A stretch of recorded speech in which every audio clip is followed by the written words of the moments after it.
산 빨간 땅, 아무것도 없는 그런 땅이었고, 또 부모님들께서 물론 고생하셨겠지만 이따가 말씀드리겠지만 판교는 저희 부모님께서는 가난하셨기 때문에 또 초반에 자리를 잡을 때도 자리를 잘 못 잡으셨어요. 저희 아버님께서 거의 술로 인생을 보내신 그냥 알코올 중독자이셔가지고 있는 집도 팔고 이래서 제가 중학교 1학년 때는 판교로 이사를 가서 거기서 성남여자중학교를 다닐 수밖에 없었어요.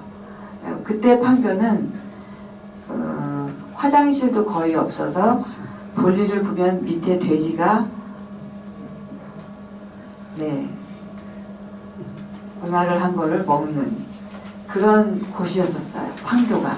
근데 지금은 그런 때를 상상할 수 없을 정도로 정말 IT를 앞서가는 도시가 됐죠.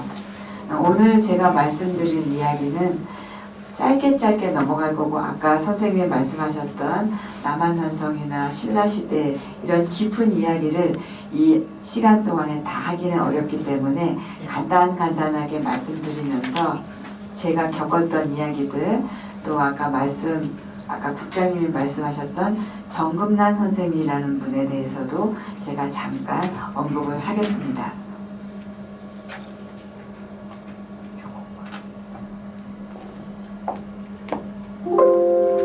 거기 밑에 세 번째 그 위에. 네. 아까 선생님들께 제가 질문을 드렸던 것처럼 성남하면 어떤 도시라고 떠오르시나 그렇게 질문을 드렸을 때 다 나왔던 얘기죠.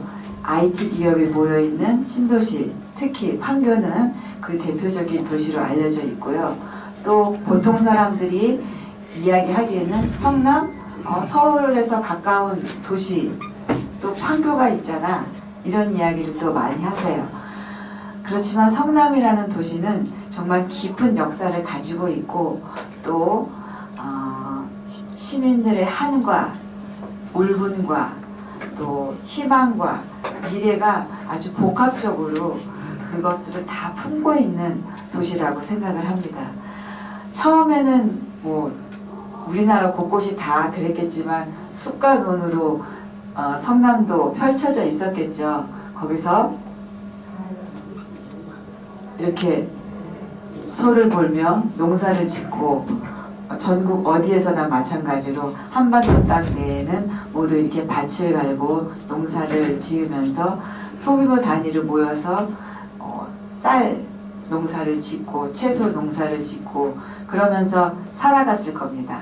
아마 여기 계신 모든 분들도 저를 포함해서 500년 전에 이 성남 땅에 있었다면 이렇게 여기 계신 남자 선생님들께서는 저렇게 소를 몰고 저희들은 나무를 캐고 또 밥을 지으려고 불을 떼고 쇠솥에다가 밥을 하기 위해서 그런 모습이 그려지시죠?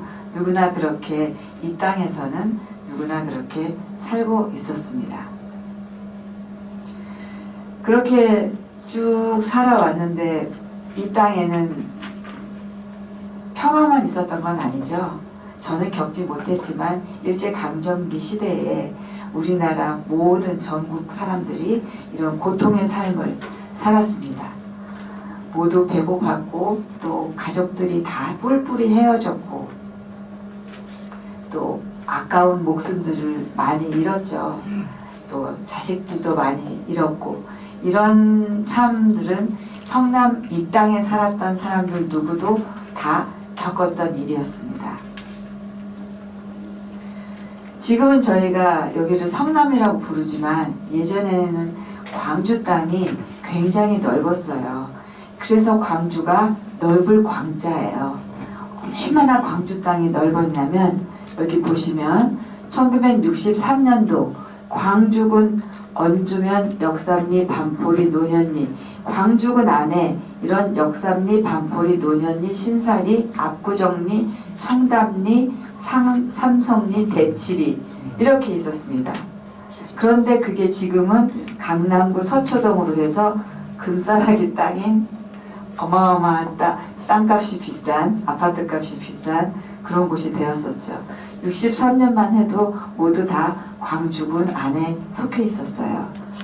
그 다음에 여기도 보면 강동구도, 송파구도, 또 이렇게 큰 강남구, 서초구, 송파구, 강동구, 또 광주까지 전부 다 모두 광주에 속해 있었습니다. 그러다가 이제 2015년도에 와서 성남시 수정구 창곡동, 복정동 이 일부들이 지금 현재 있는 이것들이 이쪽으로 포함이 되게 되는 거죠. 그 전에는 광주가 아주 넓었었습니다. 광주는 넓을 광자예요. 그거를 기억해 주시고 저는 어린 시절이 이때가 전혀 기억이 나지 않아요. 제가 아마도 2살 때이지 않았나 싶습니다. 저희 아버지는 그 이북에서 일사후퇴 때 내려오셨는데 이북에 사실 때 굉장히 부유하게 사셨다고 그래요. 제가 김일성이 김씨거든요. 전주 김가예요. 그리고 저희 할아버지께서는 김일성하고 똑같이 생기셨어요. 거의 집안이었던 걸로 알아요. 그리고 아주 부자여가지고 기생 머리를 24명이나 머리를 얹혀주셨다 그래요. 옛날에 기생 1명 머리를 얹혀주려면 집 10채가 필요했다 그러던데 이 머리 가채만 해도 집 3채 값이었대요. 기생들 머리에 큰 머리 하죠? 그게 집 3채는 팔아야 그 가채를 살 수 있었다고 해요. 지금은 가짜 머리로 만드니까 지금도 비싸요. 근데 그때는 진짜 머리를 해야 되니까 가난한 사람들은 머리를 기르고 머리에 수건을 둘렀잖아요. 그러니 그것을 이 머리를 가치를 만들려면 얼마나 비싼 값을 들여야 그 긴 머리를 샀겠어요. 할아버지께서는 재산이 많으니까 남은 재산 다 처리하고 내려오시려고 혼자 남겨두시고 본처와 후처, 첩 3명과 그 자식들을 재산을 있는 대로 모아가지고 일단은 현금이나 이런 거 되는 것들 있죠. 금이나 바로 돈 되는 것들은 내려보냈어요. 쥐어가지고. 저희 할아버지는 이제 땅이나 그런 게 많으니까 그것까지 다 처분해가지고 이제 내려오시려고. 근데 내려와서 보니 저희 아버지는 부잣집 도련님으로 살았기 때문에 돈을 벌 어떤 능력도 없었고 생활력이 없었죠. 저희 친할머니는 본처인데 부잣집 아가씨로 살았기 때문에 돈을 몰랐어요. 그래서 후처들이 남은 돈을 다 싹 가져가고 저희는 이제 저희 친할머니와 자식들은 아주 싹 가난한 알거지가 됐어요. 후처들이 싹 다 가져갔습니다. 그러다 보니 저희 아버지가 이제 돈을 벌어야 되잖아요. 가장이니까. 그래서 청계천에서 이것도 해보고 저것도 해보고 한 10번은 망했다 그래요. 그리고 가난하고 그러다 보니 그 청계천이 아주 보기에 흉한 천막을 치고 사는 그런 모습의 사람들이 모여서 사는 곳이 됐거든요. 그럴 때 이제 그 박정희 전 대통령 시절에 도시를 미화해야 하는 목적이 필요했어요. 도시를 깨끗하게 하고 싶었죠. 그래서 지저분하게 살던 그런 빈민인들을 모두 모아서 성남으로 보냅니다. 그게 이 성남이 도시가 생긴 첫 시발점이 돼요. 그때는 요거는 조금 이따가 보고요.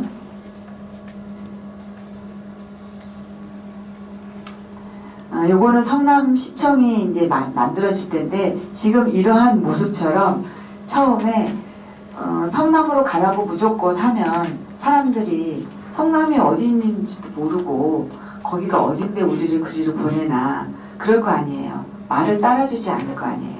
그래서 사람들을 전부 모아놓고 또 뉴스 보도나 매체, 신문을 통해서 어떻게 보도하냐면 성남이라는 그때는 광주죠. 광주라는 대단지의 도시가 있다. 그리고 지하로는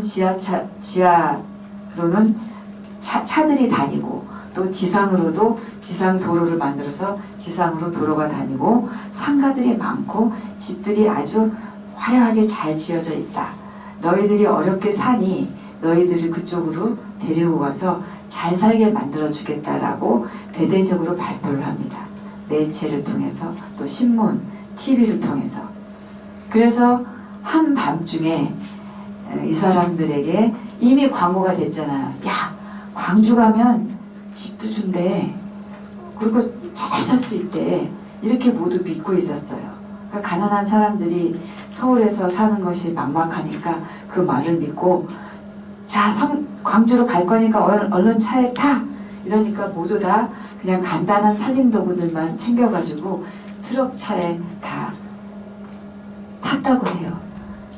쓰레기차에도 싣고 군용차에도 실리고 이렇게 해서 한밤중에 이 성남 땅에 뚝 떨어뜨렸다고 합니다. 왔더니 아무것도 없고 전기도 없고 물도 없고 화장실도 없고 집은커녕 나무 하나가 없는 거예요. 그러니까 제 어린 기억에 그냥 아침에 일어났는데 제가 아마도 한 5살쯤? 2살, 3살? 그랬을 것 같아요. 근데 그냥 아침에 일어났는데 사람들은 너무 많아요. 한 10만 명 보냈다 그래요. 사람들은 부쩍부쩍한데 그냥 온통 빨간 흙이고 아무것도 없어요. 그리고 막 여기저기서 울음소리가 나고 제 어린 기억에는 그 기억밖에 없어요. 그래서 그 이후에 이제 군용 텐트? 이게 이제 군용 텐트죠. 이런 것들을 이제 임시 방편으로 막 지어줘요. 지어주고 니네들 들어가서 살아라. 뭐 한 집에 하나씩 준 것도 아니고 막 3-4집이 한 곳으로 여기 한 대 들어가가지고 그냥 살았던 거예요. 화장실이 없어요. 그러니까 그냥 아무데나 볼일을 보고 흙으로 덮어놓고 물이 안 나와요. 전기가 안 들어와요. 물을 먹으려면 옛날에는 우물이라는 게 있었잖아요. 우물을 가려면 한 500m, 1km를 걸어가야 되는 거예요. 저도 기억이 나요. 엄마 따라서 요만한 그 양동이라 그러죠. 그런 거 들고 저한테도 요만한 통 들리고 물을 떨어갔던 기억이 나요. 아주 어린 나이였는데도. 그렇게 하면서 살아남았던 사람들이 이 성남 곳곳에 많이 살고 계십니다. 여기에도 아까 몇 분 계셨죠? 이제 신문에 이제 이렇게 난리가 나게 된 것은 사람들이 좋은 데서 살게 해주겠다고 거짓말을 해서 여기다가 10만 명을 풀어놨는데 아까 말씀드린 것처럼 전기도 안 들어오고 물도 없고 화장실도 없고 먹을 거가 없잖아요. 먹을 게 없잖아요. 그래서 실제로 막 그런 저는 나중에 들은 얘기지만 그 당시에 막 아기를 낳자마자 먹을 게 없어서 아이를 삶아 먹었다는 그런 유언비어가 막 돌았어요. 너무 끔찍한 이야기지만 너무 가슴이 아픈 이야기죠. 그게 사실인지 아닌지 누가 밝혀줄 수는 없지만 그걸 누가 밝히려고 하겠어요. 근데 전혀 유언비어가 아니라고 생각되는 게 먹을 게 하나도 없었어요. 먹을 게. 저는 자꾸 제 얘기를 하게 되는데 제가 자주자주 아파요. 맨날 아프고 그러면 저희 친정어머님이 지금 85살이신데 항상 그 말씀을 하세요. 어릴 때 못 먹여서 그래. 어릴 때 아기 때부터 잘 먹였어야 되는데 내가 너를 어릴 때 못 먹여가지고 네가 자꾸 아픈 거다. 그런 얘기를 하시거든요. 그럴 때마다 저도 가슴이 좀 아프죠. 엄마 마음에 못이 박힌 거잖아요. 그래서 그렇게 살아오신 분들이 성남 땅에는 많다는 거. 그래서 사람들이 먹을 것이라도 달라. 먹을 것이라도 달라. 전기라도 들어오게 해달라. 화장실이라도 만들어 달라. 이런 목소리들이 여기저기서 나오게 됩니다. 그러면서 이 나라에서 어쩔 수 없이 광주 단지를 시로 승격을 하겠다. 그러면서 조금씩 지원을 해주기 시작을 해요. 근데 그것도 말뿐이지 이것도 그냥 그 매체를 통해서 이렇게 해줄 거야. 폭동이 일으키지 말고 잠자코 가만히 있어. 이런 임시방편이었지 실질적으로 그렇게 어떤 정말 사람이 사람답게 살 수 있도록 국가에서 지원을 해주지 않았어요. 아까 말씀드렸던 것처럼 1970년도에 지도가 이게 성남이 이렇게 큽니다. 거의 아까 서울 지금 금사라 땅을 다 포함하고 있는 거죠. 70년대 산업화가 성남을 휩쓸었던 일이고 또 전국적으로 산업화가 시작됐잖아요. 많은 사람들이 공장에서 막 일을 하고 공장이 많이 세워지고 그런데도 성남은 여전히 이 모습이었어요. 그 이후에 폭동이 일어나면서 사람들이 자꾸 외치고 이러니까 공업단지를 먼저 세우죠. 지금 현 이재명 대통령께서 그 하대원 상대원인가요? 상대원하고 하대원에 공장이 많았어요. 저도 아까 정금란 선생님이라고 아까 국장님께서 소개해 주셨잖아요. 어릴 때 너무 가난했고 이 이후에 어떤 일이 벌어지냐면 이야기가 조금 앞으로 가서 그 이후에 사람들이 너무 얽히고 설키고 살다 보니까 또 천막에서 새 집 내 집이 같이 살다 보니까 궁여지책으로 어떻게 하냐면 제 기억에는 쇠꼬챙이 같은 거 쇠꼬챙이나 나무 막대기 같은 것을 한 요만큼씩 말뚝을 이렇게 박았어요. 이렇게 일렬적으로. 그 다음에 그 주위를 노끈 있죠. 노끈으로 이렇게 해서 한 칸, 이렇게 해서 한 칸. 그렇게 열을 세워가지고 칸칸이 만들어가지고 한 칸마다 한 집안씩 한 가구에 들어가게 했어요. 아까 여기는 막 새 집 내 집이 한 집에서 살았잖아요. 근데 그걸 칸칸이 그 노끈으로 친 다음에 한 사람씩 제 기억은 빨간 딱지를 나눠줬어요. 빨간 딱지를. 근데 눈치 있는 사람들은 줄을 서가지고 3번, 4번을 받고 순진한 사람들은 한 개만 받고 한 집에 이렇게 있고 조금 빠른 사람들은 이게 저거 한 칸에 하나구나. 그러니까 쭉 아니면 자기 부인을 시켜서라도 2개, 3개 받고 그렇게 사신 분 중에 부자 되신 분 많으실 거예요. 그게 이제 자기 땅이에요. 그게 각자 한 가구당 한 개씩 니네한테 이 땅을 준 거다. 그래서 그 땅을 주죠. 저희 아버지 같은 경우는 아까 알코올 중독자라고 그랬잖아요. 술을 좋아하시니까 그 딱지를 팔아요. 팔아서 술을 드셨어요. 예. 그러니 저희는 뭐 또 오도 갈 데가 없는 그런 상황이 된 거죠.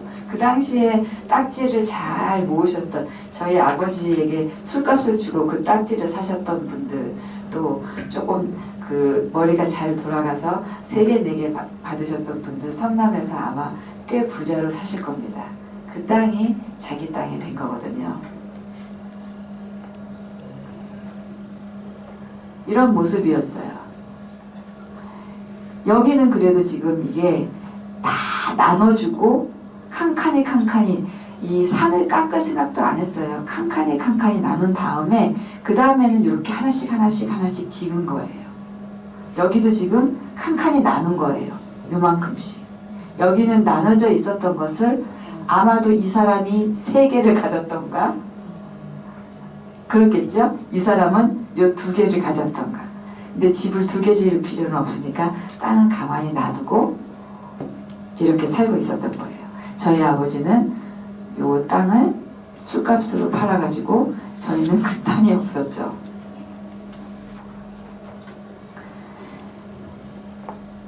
전기가 수도가 끊기고 또 이제 그 철거반이 투입이 돼가지고 두 번째로 또 청계천뿐만 아니라 서울에 있는 빈민가에서 또 이쪽으로 강제 이주를 시킵니다. 강압적으로 버스에 태우고 쓰레기차에 태우고 군용차에 태우고 단절이 되죠. 교육도 못 받고 이러면서 벽이 무너지는 소리와 함께 한 가정의 역사도 함께 무너져 내렸다. 왜냐하면 그 당시에 밤중에 몰래 이 식구들을 강제 이주시켜야 됐기 때문에 만약에 밖에 나가서 놀던 애가 있으면 걔를 못 데리고 온 거예요. 그럼 가족이 이상 가족이 된 거죠. 아니면 아버지가 좀 늦게까지 어디 가서 술을 드시고 계신다거나 그러면 못 따라온 거예요. 그러면 아까 보셨던 이런 데서 어떻게 찾아요? 지금이야 핸드폰이 있고 카톡이 있지만 못 찾아요. 그냥 이산 가족이 될 수밖에 없었던 거죠. 그래서 이렇게 강제 이주를 시키다 보니 많은 이주당한 사람들 마음속에는 트라우마가 있습니다. 저도 아마 어린 시절이라 많은 기억을 못하지만 그래도 그 기억들이 있어요. 그 빨간 그 노끈으로 친 것들, 아빠가 그 빨간 딱지를 남에게 주는 모습, 그거 주고 소주 사 먹은 모습, 그런 게 저에게 있어요.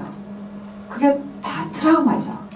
근데 저는 어렸으니까 그랬지 조금 더 성장한 아이라던가 아니면 또 부모님 세대는 이 엄청난 트라우마가 있겠죠. 내가 가난해서 자식들을 이렇게 교육도 못 시키고 교육을 못 받았으니까요. 계속 가난하게 살았고 공동체는 붕괴될 수밖에 없죠. 왜냐하면 부유하면 서로 사이좋게 잘 살 수 있어요. 그런데 너무나 가난하고 먹을 것도 없으면 서로 사이좋게 지내기가 너무 어려워요. 더 뺏어 먹고 싶고 내가 배가 고파서 죽을 지경인데 어떻게 사이좋게 오손도손합니까? 서로 싸우고 또 빨간 딱지 가지고 넌 왜 2장이냐, 넌 왜 3장이냐 이러면서 너 나쁜 짓 했지 이러면서 서로 치고받고 처음에는 여기에 왔던 사람들끼리 많이 싸웠어요. 이 국가를 원망하기보다는 일단 본인들이 가난했던 것을 인정을 했고 근데 와보니 이 모양이고 근데 다시 돌아갈 수는 없고 차가 있어요, 버스가 있어요. 걸어서 서울을 어떻게 가요? 걸어서 서울을 간 분도 아마 있을 거라고 저는 봅니다. 그러다 보니까 이 안에서 어떻게 해야 되는데 지금부터 농사를 지어도 1년은 지나야 먹을 게 있는데 먹을 게 없으니 서로 싸울 수밖에 없는 거예요. 그러니까 아까 제가 말씀드렸던 것처럼 간 낳은 아이를 삶아 먹었다는 이야기가 거짓이 아닐 거다라고 저는 믿고 있는 거죠. 그러다가 이제 철거민들이 연대를 조직을 하고 또 많은 투쟁을 벌여서 이제 성남시가 새롭게 만들어집니다. 그러나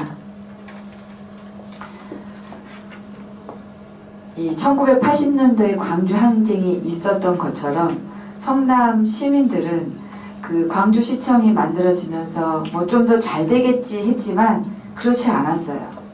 그냥 겉만 번드르르하게 성남시가 됐다. 성남이 시가 됐다. 광주가 아니라 이제 성남시로 만들어졌으니까 승격이 돼서 이제 지원을 대폭적으로 하겠다.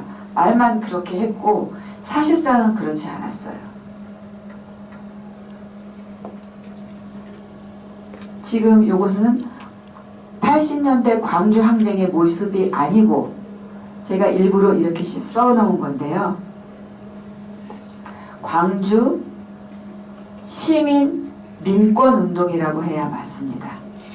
우리의 시민들의 권리를 되찾기 위해서 시민, 지금은 뭐 광주 사태, 광주 사건 이렇게 많이 말씀을 하세요.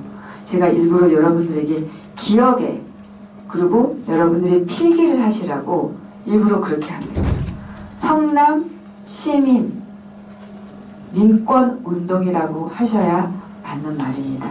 시민의 권리를 찾기 위해서 시민들이 지금 이렇게 들고 일어나요. 그날 비가 아주 많이 내렸다고 해요. 여름이었는데 8월 10일 여름이었지만 여름에도 왜 하루 종일 바깥에서 비 맞고 있으면 춥잖아요. 더군다나 배가 부르면 안 추울 텐데 먹을 것도 없었으니 얼마나 추웠겠어요.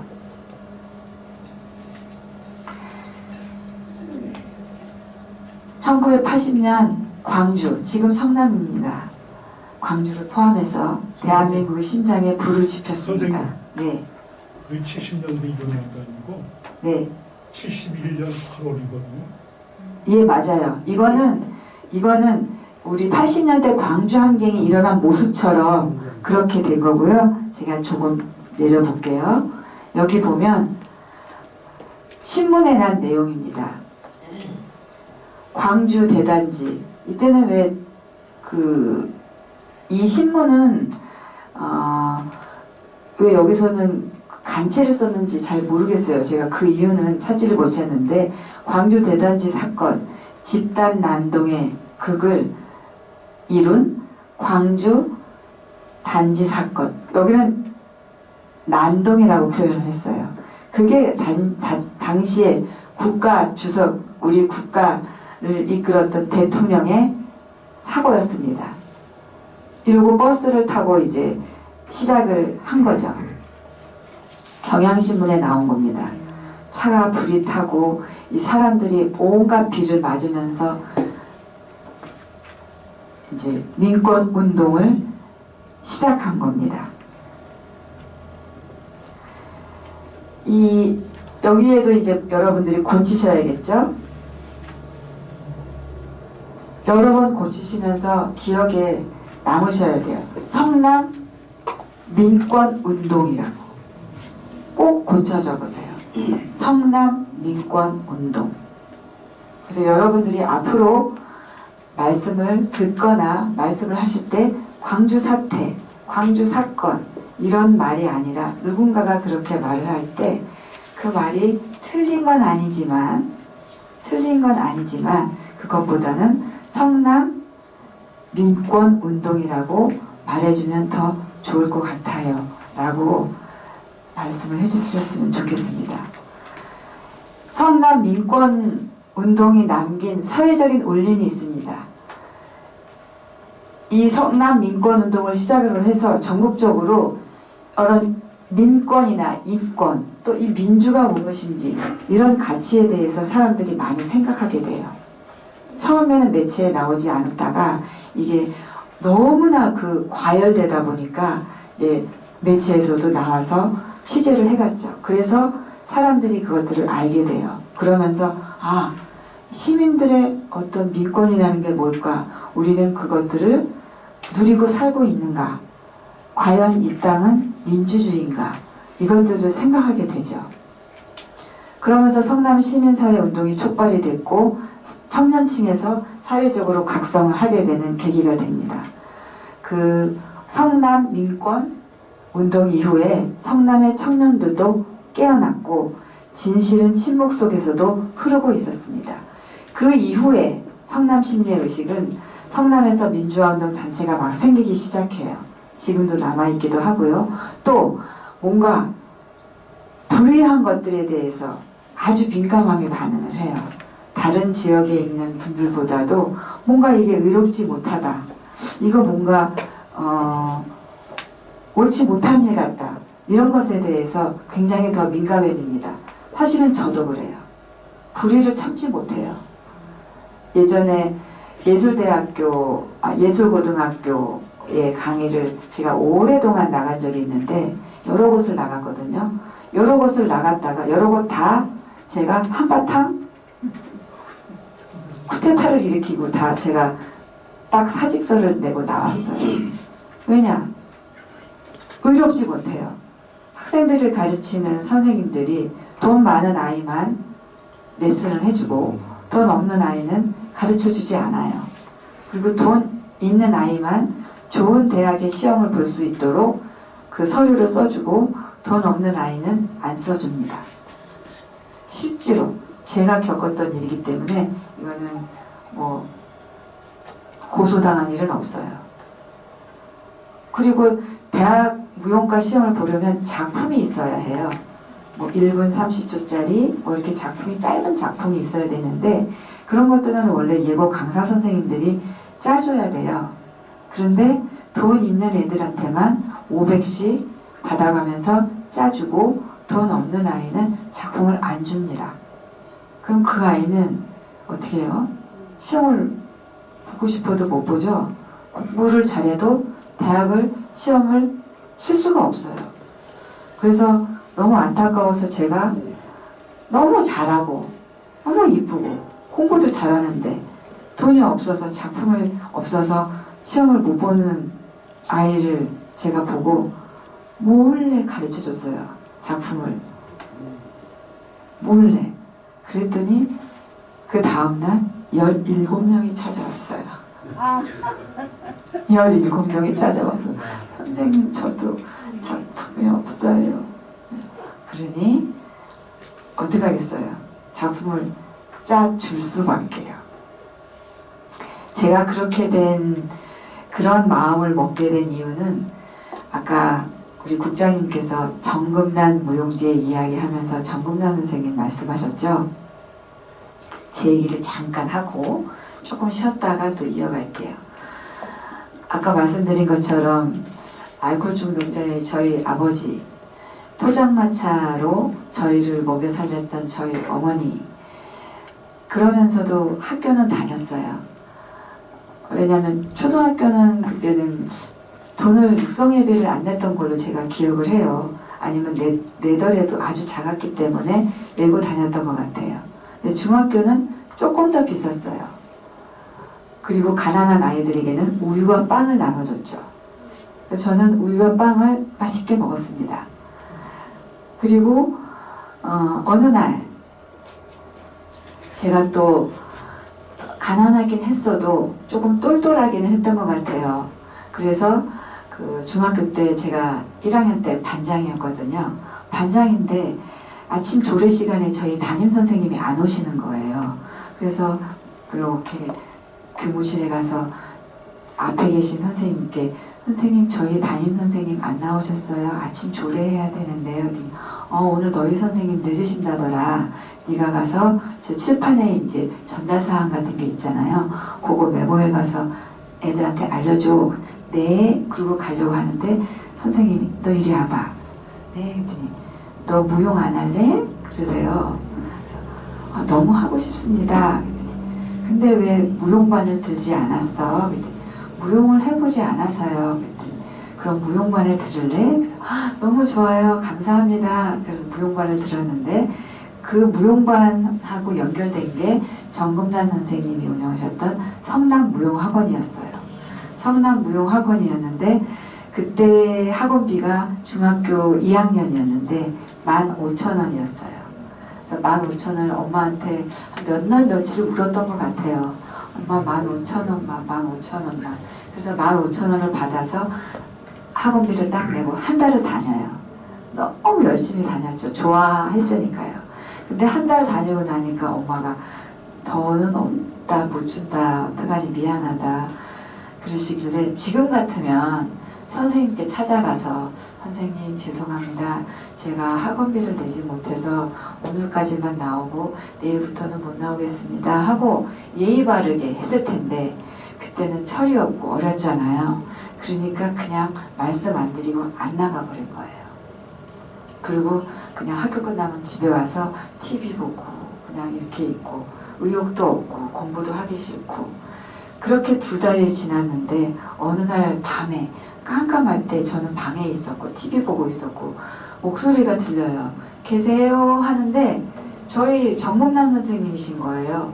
저희 정금남 선생님께서 사부님 예총 회장을 하셨던 김성태 회장님하고 두 분이 같이 저희 집을 그때 저는 창곡동에 살았어요.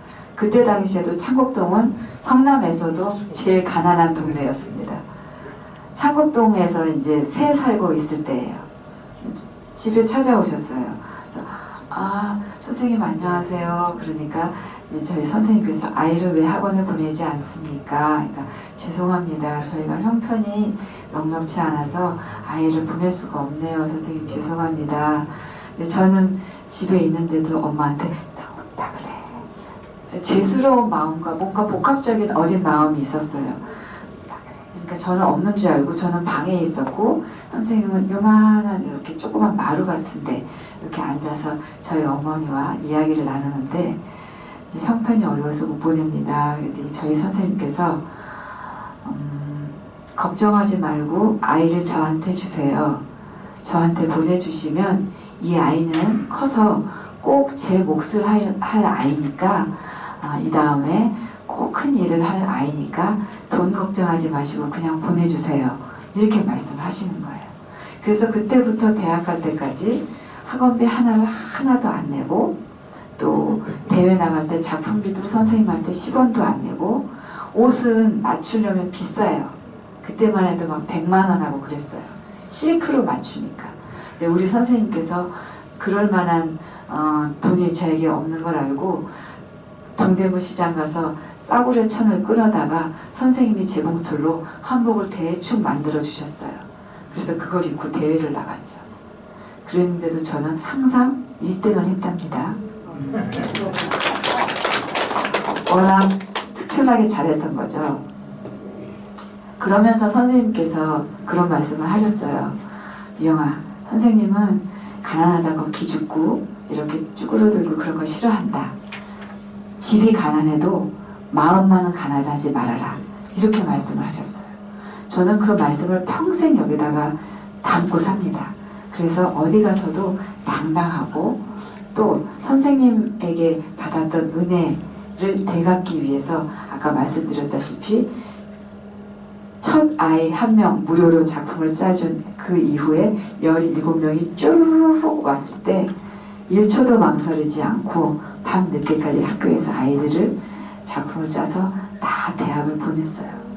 그러면서 학교에다가는 너희들이 선생이냐, 너희들이 스승이냐, 스승 자격이 없고 이렇게 학교에서 아이들을 차별하면서 가르치는 이 학교에서 나는 도저히 있을 수가 없고 부끄러워서 아이들 앞에 나설 수가 없다. 그러면서 학교를 탁 그만둡니다. 그리고 다른 학교를 갔더니 또 똑같아요. 그래서 또 교장 선생님과 무용 선생님한테 또 한 소리를 하고 탁 그만둡니다. 한 3번을 그랬더니 어느 예고에서도 저를 부르지 않아요. 저는 블랙리스트에 오른 거죠.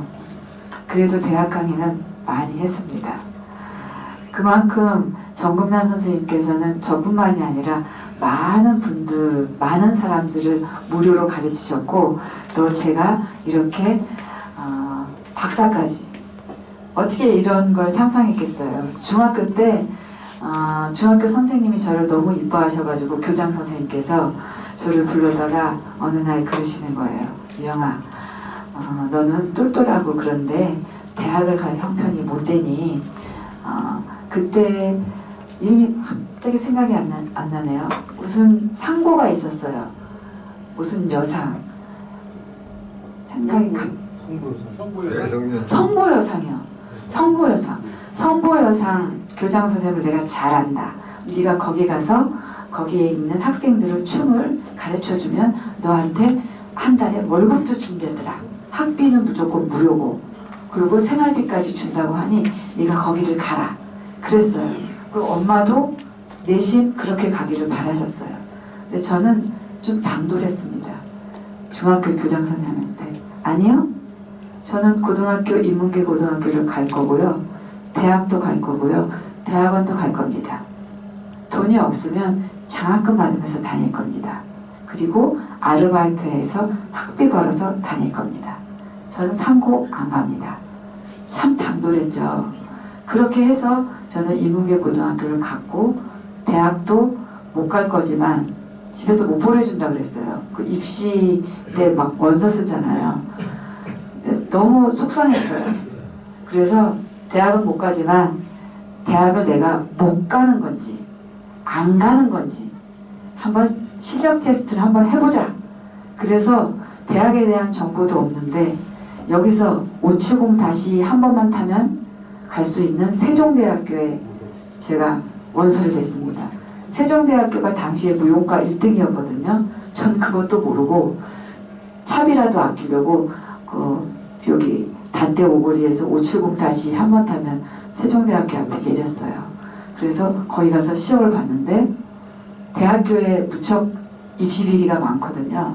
저는 아주 복이 많아서 그 해에 세종대학교 무용과에 입시 비리가 많다는 이야기들이 횡행하게 돌자 그때 마침 대학에 입시를 세종대를 볼 때 하필 그때 감사가 있었습니다.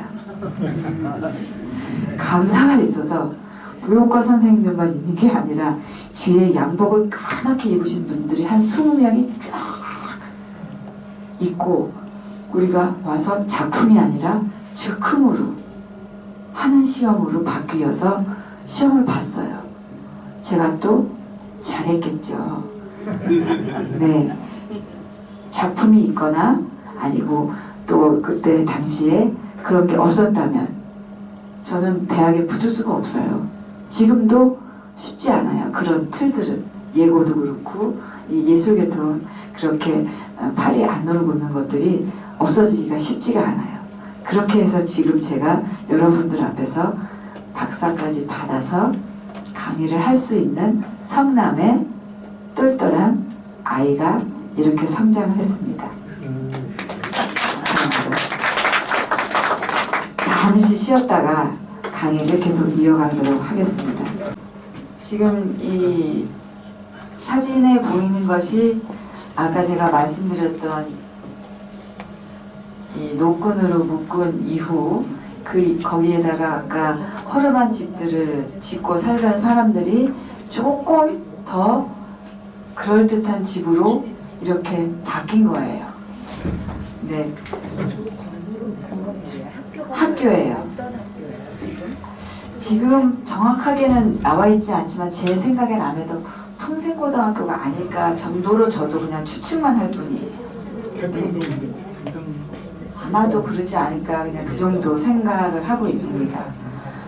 그래도 저 정도만 해도 사람들이 이제 저 안에서 밥도 지어 먹고 또 안에 화장실도 있고 또 안에 화장실이 없는 집은 동네마다 공동 화장실이 있었어요. 공중 화장실이 이렇게 산 언덕 같은데 공중 화장실이 있고 저 어릴 때는 공중 화장실에서 아기 낳고 도망가는 경우가 되게 많았어요. 나도 모르게 처녀가 아기를 가져가지고 거기다가 놓고 제 친구 중에도 한 명 그렇게 해서 태어난 제 친구보다 저보다 훨씬 동생이죠. 제 동생 또래의 그 아이가 있는데 그 아이가 지금도 딴 사람이 이제 데리고 아이 없는 집에서 데리고 창곡동에서 키웠는데 그 아이도 아주 잘 됐습니다. 얼굴도 잘생기고 잘 살고 있어요. 그러니까 저 때만 해도 이제 조금 잘 사는 집들은 집에 화장실이 있거나 아니면 이제 공중 화장실을 이용해서 화장실에 왔다 갔다 하고 그런 시절이에요. 근데 아까도 말씀드렸다시피 저희는 그 빨간 딱지를 팔았기 때문에 천막도 못 짓고 집도 없고 그러면 이제 여유 있는 사람들은 아까 딱지 여러 개를 받았고 이런 사람들은 집을 세놓고 그럴 거 아니에요. 근데 저희 집은 그 정도까지도 못했어요. 세를 얻을 정도까지도 돈이 없고 그냥 겨우 먹을 정도까지만. 그래서 그때는 지금은 뭐라고 말하는지 모르는데 시유지 땅이라는 게 있었어요. 시땅이죠. 시땅에다가 이제 천막을 치고 아까 그 9년 천막 같은 거 있죠. 그런 것을 치고 저는 중학교, 고등학교, 대학교까지 거기서 다녔어요. 식당에서.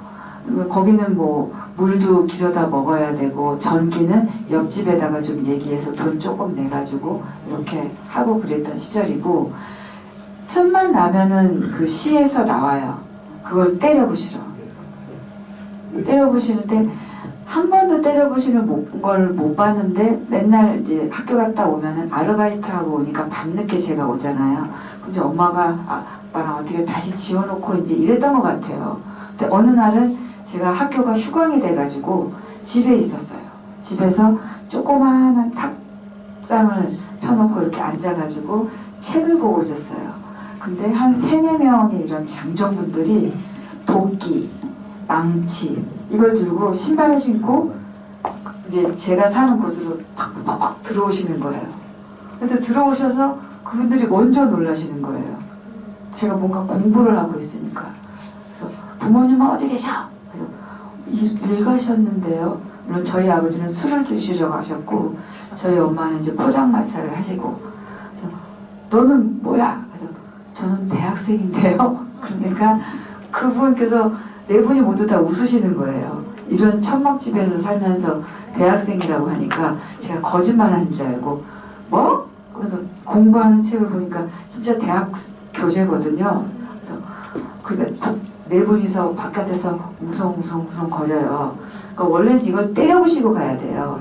그분들의 업무가 그 시우지의 땅 거기다가 무허가로 지어서 텐트를 지어놓고 사는 사람들은 쫓아내야 되기 때문에 그걸 때려부시는 업무를 맡고 나온 건데 그분들이 어쩔 줄을 몰라 하시면서 웅성웅성 가시다가 그냥 돌아가셨어요. 차마 저렇게 애떴을 거 아니에요. 대학교 1학년인데 애띤 아이가 앉아가지고 저렇게 공부를 하고 있는 것이 뭐 있는데 어떻게 사람의 마음으로 그것을 때려부시고 가겠어요. 그 이후로 한 번도 안 오셨어요. 저희는 그래서 거기서 안전하게 오래오래 살았답니다. 제가 결혼하기 전까지는 결혼할 때는 남편이 하물지고 와야 되는데 천막집으로 오라 그럴 순 없잖아요. 저는 먹는 거 입는 거 줄여가면서 새벽 2시까지 아르바이트를 해서 돈을 모아서 결혼자금도 마련하고 그때 당시에 1,500만 원짜리 2층 방 2칸에 2층이 있는 집을 은행동에다가 전세를 얻어서 거기서 이사를 한 다음에 거기서 함을 받았죠. 그 이후에 얼마 안 돼서 그 돈은 또 아버지의 술값으로 나갔습니다. 그래서 늘 이제 부모님에게 돈을 많이 드리면서 네 이렇게 말씀드리면 너무 불효이지만 효녀 딸임에 틀림없으시네요. 근데 효녀가 아니고 불효녀입니다. 이렇게 말씀드릴 거기 때문에 정말 다행히도 아버님께서 일찍 돌아가셔가지고 제가 좀 덜 고생을 하고 지금은 조금 마음 편하게 어머님은 정말 부처님 같은 분이시거든요. 맨날 맞고 사셨어요. 맨날 맞는 거 보고 옛날엔 재털이가 유리로 돼 있었어요. 유리로 된 왜 모양 크리스탈 같이 된 거. 그거 맨날 던지면 엄마 여기 피 터지고 막 강목으로 막 엄마 등 맞고 이런 걸 제가 많이 보고 자랐기 때문에 저 안에도 트라우마가 있더라고요. 그래서 몸이 너무 안 좋아서 늘 뭐 가끔 약도 먹고 이랬는데 청주에 어느 한의원에가 유명하다고 얼마 전에 누가 제가 맨날 아프니까 하루 이렇게 나오면 한 이틀 누워있고 이래요. 그러니까 누가 거기를 소개시켜 주셔서 지맥을 딱 보시더니 다른 한의원은 대부분 뭐 밥 잘 먹고 잘 자고 스트레스 받지 말고 삼시세끼 잘 챙겨 먹고 이 약 잘 드세요. 대부분 그러시는데 그분은 어린 시절이 어땠어요? 이렇게 물어보시는 거예요. 그래서 이런 의사 선생님은 처음인데 그래서 그냥 뭐 대략적으로 좀 이랬고 아버지가 좀 그랬고 좀 어려운 환경이었다 그랬더니 가슴속에 응어리진 게 너무 많다.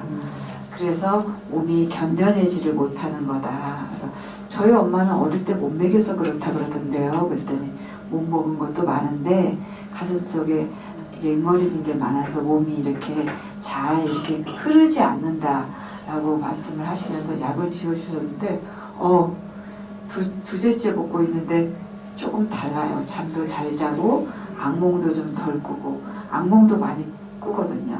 엄마 맞는 거 이런 거 있잖아요. 그래서 여기 계신 분들은 제가 볼 때 그런 분은 한 분도 안 계신 것 같고 여러분들의 자제분들은 참 행복하고 복이 많은 분들입니다. 그러나 저도 무지하게 행복하고 복이 많습니다. 많은 도움을 받았고 또 다행히 굉장히 긍정적이고 낙천적이에요. 생각이. 부모는 부모고 나는 나다. 나는 저 부모처럼 살고 싶지 않아. 가난하게 살고 싶지 않아. 그리고 나는 내 아이를 낳아서 포대기에 업고 버스를 타지 않을 거야. 난 내 아이를 내 차에 태울 거야. 저는 그런 각오를 중학교 2학년 때 했어요. 그리고 제가 원하던 대로 내가 생각했던 대로 다 이루어졌습니다. 하나도 빼놓지 않고. 기특하죠?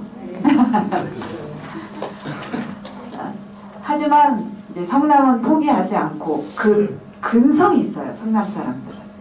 저도 그렇고 그 가난했던 것들을 극복하면서 일어나야 했기 때문에 강해질 수밖에 없는 거예요. 저도 사람들이 볼 때마다 놀래요. 보긴 천상 여잔데 속엔 남자 들어있나? 어째 그렇게 뚝심이 있고 근성이 있고 악발이 같고 그렇게 이야기를 하거든요. 저는 제가 그렇게 생각을 해요. 저도 뭐 한번 하겠다 하면 하고야 말아요.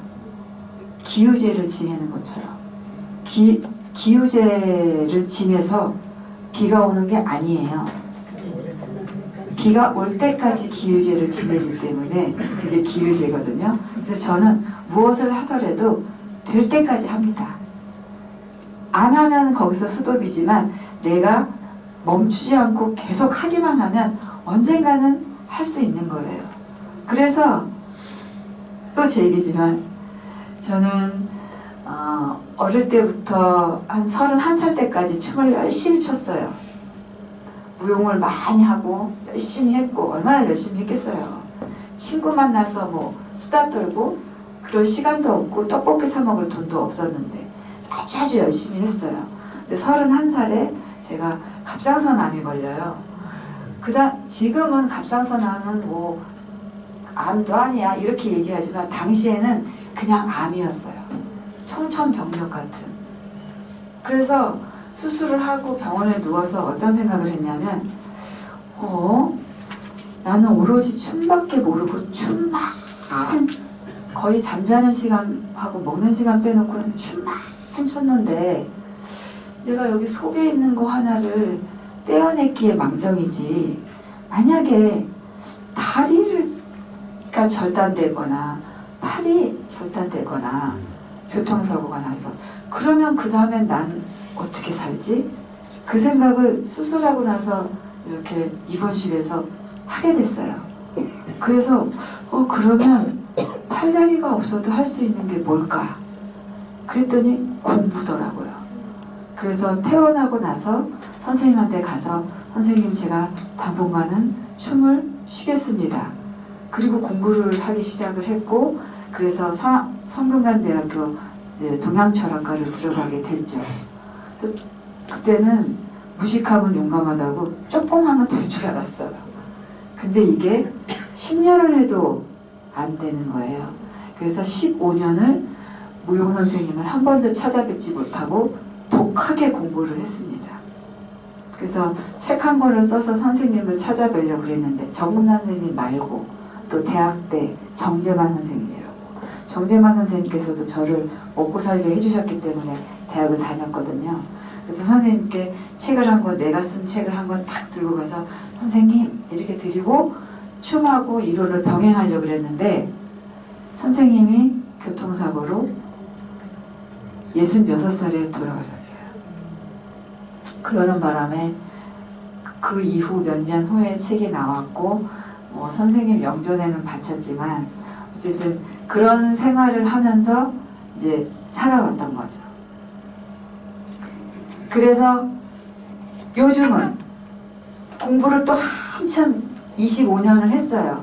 25년을 했는데 어느 날 또 공부만 하면 사실 건강이 조금 나빠져요. 확실히 허리 척추 측만증 좀 생기고 전 좀 독하게 하는 편이라서 새벽 5시부터 거의 밤 12시까지 했던 것 같아요. 밥 먹는 시간 빼놓고는. 그러니까 춤을 췄던 사람이 철학 박사를 했지 않았겠어요. 처음에 가서 이 영어도 아니고 한문을 보면 이게 무슨 글자인지 중국어를 보면 이게 무슨 글자인지 한 개도 모르겠고 6개월을 매일 울었던 것 같아요. 이거 해야 되나 말아야 되나 해야 되나 말아야 되나. 내 자존심상 시작했으면 이 뿌리를 뽑아야겠다는 마음에 독하게 했죠. 그렇게 25년을 하다가 또 어느 날 맨날 이제 골골한 거예요. 책상 앞에만 앉아있으니까. 이러다가 어른들 계신데 먼저 죄송합니다. 언제 내가 어떻게 될지 모르는 일인데 삶이라는 거는 먼저 가는 건 순서가 없다 그러잖아요. 이렇게 가기에는 조금 너무 인생에 재미가 없다. 좀 재미있게 살고 싶다. 앞으로는 흥나고 신나고 재미있게 살고 싶다. 이런 마음이 들었어요. 그래서 한 몇 년 전부터 최고로 장구로 유명하신 김청만 선생님에게 가서 장구를 배우고 또 최고로 유명하신 이광수 선생님께 가서 꽹과리와 비나리를 배우고 또 장구를 배우고 또 올해 여기 4월달부터는 여기 서도미녀반에 와서 여기 문화학교 있잖아요. 문화학교에 와서 서도미녀를 배워서 지난주에 서도민요 발표회도 했습니다. 나나나나 산이로구나 아니 놀고 뭘 할 소냐 이렇게 배워요. 그래서 어느 분이 그래요. 제가 올해 60이거든요. 뭘 해도 하다가도 그만둘 나이에 이제 시작을 하냐 그렇게 말씀을 하시는데 시작은 중요하지 않습니다. 멈추느냐 멈추지 않느냐가 중요한 거지 제가 뭐 인간문화재가 될 것도 아니고 뭘 어떻게 하면 즐겁게 살까 하다가 장구를 배웠고 장구로는 뭔가 부족해. 그래서 또 소리북을 배웠습니다. 판소리 하시는 분들 소리북을 탁 그거는 좀 부족해. 내가 해야 될 것 같아. 이게 남 하는 거 장난만 쳐주기에는 제 흥이 더 업이 돼 있거든요. 그래서 비나리를 배우고 비나리 너무 좀 엄숙해. 그래서 서도민요를 선택해서 올해부터 배우고 있습니다. 언젠가는 제가 여기 3층 공간에서 춤, 노래, 장구, 북, 민요, 비나리 다 합쳐가지고 발표 한번 할까봐요. 다 오실 거죠? 여러분들 연락처는 여기 문화원에 있죠? 그래서 김미영이 여기서 음주 가무를 좋아하는데 요즘은 음주는 잘 안 합니다. 가무악 공연을 여기서 펼친다더라. 혼자 북치고 장구치고 노래하고 춤추고 다 한다더라 라고 광고가 나가면 꼭 와서 저에게 꼭 큰 박수를 쳐주세요. 네. 아시겠죠? 네. 자, 성남은 저처럼 포기하지 않았어요. 열심히 살고 저처럼 끈기 있고 뚝심 있게 아주 많이 개척을 해나가면서 삽니다. 2000년도 이후에는 여러분들이 잘 아시는 것 같이 이런 테크노밸리가 생겨서 이 IT 벤처 산업의 거의 중심지로 지금 이끌어 나가고 있죠. 판교는 이미 눈으로도 확인되는 것 같아요. 또 문화, 교육, 첨단 산업이 공존하면서 이제 과거에 그런 암울했고 힘들었던 상처는 있고 또 많은 분들은 그 기억조차도 없으시고 또 많은 분들은 아예 그런 것조차 있었는지 없었는지조차도 모르세요. 그러나 아직까지 사실 구도심하고 신도시에 약간의 갈등은 있습니다. 그게 어디서 말이 나오냐면 성남시 분당구잖아요. 성남시 수정구 이런데 대부분 분당에 사는 사람들은 저도 분당에 살지만 어디 살아? 그러면 성남에 살아가 아니라 분당에 살아. 그쵸? 네. 저는 성남에 살아라고 얘기합니다. 성남에 꽃이잖아요. 네. 그리고 성남에 제 고향이고 어릴 때 3살인지 4살인지 지금 숫자를 잘 계산이 잘 안 되는데요. 그때 여기 왔으니까 제 고향이고 여기서 평생 살았고 잠깐 대학교 4년 정도 아르바이트를 하고 학비를 그래도 그때는 전액장학생이 없었어요. 그러니까 등록금이 60만 원이면 장학금이 40만 원이 나와요. 그러면 20만 원을 벌어야 되는데 학교 수업 다 하고 그리고 그거 하고 여기 오려면 버스가 없으니까 학교 근처에서 자취를 해야 되고 자취하려면 방세를 내야 되고 제가 돈을 벌었던 방법은 무조건 먹고 입는 걸 아껴서 돈을 무조건 그때는 현금으로 다 그냥 집에 모으죠. 모으면 처음에 제가 그 집을 얻었을 때는 30만 원에 3만 원짜리 지하 방이었던 것 같아요. 세종대학교 근처. 그 다음에 돈이 조금만 더 모이면 50만 원에 얼마짜리로 옮겨요. 더 모이면 100만 원에 얼마짜리로 옮겨요. 그 다음엔 200만 원에 얼마, 300만 원 얼마. 제가 아마 이사를 한 30번은 했을 거예요. 그래서 결혼할 때 저한테 5천만 원짜리 전세집에서 저는 살고 있었어요. 어느 정도 돈이 되면 월세를 안 내는 전세로 1,500만 원부터 전세집에서 살았던 것 같아요. 그래서 그 5천만 원으로 결혼을 하고 부모님 집 전세 얻어드리고 그러면서 살았던 거죠. 그래서 저는 어디 사냐고 물어보면 분당에 산다고 말 안 해요. 성남에 살아. 근데 분당 사는 사람들은 대부분 성남 토박이가 아니신 분들은 분당 살아 이렇게 말하세요. 우리는 성남 살아라고 얘기하면 좋겠죠. 자긍심을 가져야 돼요. 가난한 건 제가 아니고 가난함을 개척해서 지금 이렇게 발전된 도시로 이렇게 일으켜낸 것이 자랑인 거죠. 앞으로 30년 뒤에 도시가 어떻게 될지 한번 상상해 보세요. 지금 이미 뭐죠? 자동적으로 가는 자동차가 뭐죠? 자율주행. 네, 자율주행 이미 되고 있고 이미 몇십 년 전에 나왔는데요. 이게 법률 때문에 자율주행의 사고가 났을 경우엔 이 책임을 누가 지느냐. 또 자율주행으로 되어 있지 않는 도로가 있잖아요. 도로에 다 깔려 있어야 되거든요.